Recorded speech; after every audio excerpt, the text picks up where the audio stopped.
तो ये सभी आज इसी बात के लिए इकट्ठे हुए कि भाई हम मिलजुल करके, हमारा पूरा समाज, हमारे जो भाई हमारे नज़दीक श्री सतपाल ब्रह्मचारी जी के साथ है, और हमने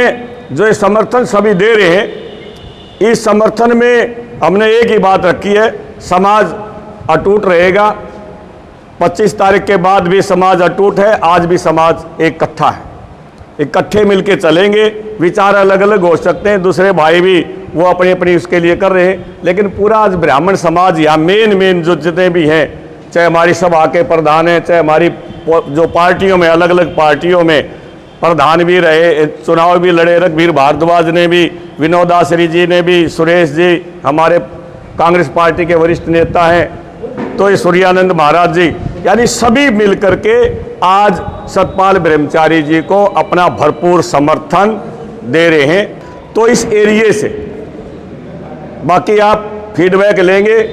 जुलाने से लगभग हमारा 90% जुलाने से, जींद से भी 80-90 के बीच में जींद से, इसी प्रकार सफेदों में भी लगभग 90% के हिसाब से हमारा समाज उस पर खरा उतरेगा। क्योंकि सतपाल ब्रह्मचारी जी, हम जब छोटे थे, ये भी उम्र में छोटे थे, मेरे पिताजी पंडित रामधारी जी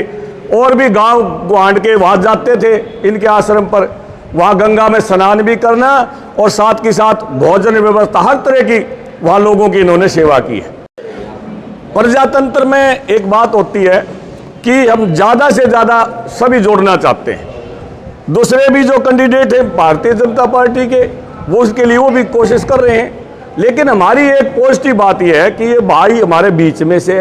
पेंडारे भी इनका आश्रम है, गांगोली गांव है, और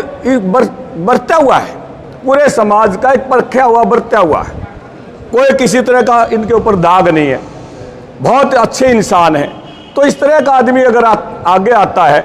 तो हमारे लिए सौभाग्य की बात है। ऐसा है, दूसरे भाई भी प्रेस कॉन्फ्रेंस कर सके हैं, वोट मांगने का प्रजातंत्र में सभी को अधिकार है, प्रेस के माध्यम से मांग सकते हैं, दूसरे वो भी हमारे भाई हैं, अपना अपना समर्थन कोई किसी को दे सकता है। लेकिन आप मेजोरिटी देखें, यहाँ जितने भी हमारे साथी हैं आज मेजोरिटी देख सकते हैं, मेजोरिटी अपने आप बता देती है कि किधर रुख हवा का है। अब ये कोई हम जात बात की बात नहीं कर रहे, सतपाल महाराज जी ने भी कभी जात बिरादरी की बात नहीं करी है। 36 बिरादरी के इनके पास जाते, किसी की जात नहीं पूछते वहाँ भी। अभी इलेक्शन में तो अभी आए हैं और ये बता भी रहे थे, भाई मैंने फॉर्म भी नहीं भरा था, लेकिन लोगों की एक भावना थी, अगर सतपाल ब्रह्मचारी आता, हमारे बीच में से भाई आता है, तो 36 बिरादरी इनके साथ है आज। तो अभी कुछ ब्राह्मण, देखो अलग अलग भावना होती हैं, प्रजातंत्र में 100% को किसी के साथ नहीं होता। आज कुछ जो है भाई हमारे दूसरे उसमें भी हैं, हमारे समाज में से भी हैं, हम आपस में कोशिश करते हैं, हमारा नज़दीक का भाई एक अच्छा इंसान है, पहली बार हमें अपने समाज से एक बहुत अच्छा इंसान मिला हुआ है, और उसके लिए हम सारे एकजुट हैं। उनसे भी हम प्रार्थना करते हैं भाई आप भी सहयोग करें। हमारे बीच में से भाई है, कांग्रेस की टिकट मिली, बड़ी पार्टी की टिकट है, नेशनल लेवल की पार्टी है हमारी, तो इसके हिसाब से हम सभी उनसे भी हम कोशिश करते हैं भाई आप भी हमारा सतपाल ब्रह्मचारी जी का समर्थन करें। ब्राह्मण उपेक्षा,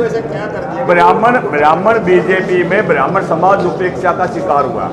एक झुंझुना पकड़ाने से बात नहीं बनती, MP की टिकट दे दी, ये कर दिया, लेकिन वास्तव में ब्राह्मण समाज उपेक्षित और कैटेगरी ब्राह्मण के अंदर बहुत मतलब कार्यशील भी है, सक्षम भी है, और बीजेपी का अध्यक्ष भी रहा है और केंद्र में मंत्री भी रहे हैं, ब्राह्मण समाज से हैं। इनकी टिकट के भी लाले पड़ गए थे, पता नहीं किस वजह, किसके दबाव में उसके बाद टिकट मिली है। आप और बड़े बड़े जो मुरली मनोहर जोशी ये कह के साइड लाइन कर दिया कि भाई 75 से ऊपर हम टिकट नहीं देते। आज रणजीत जो है इसको 78 साल का है, उसको टिकट दी गई है।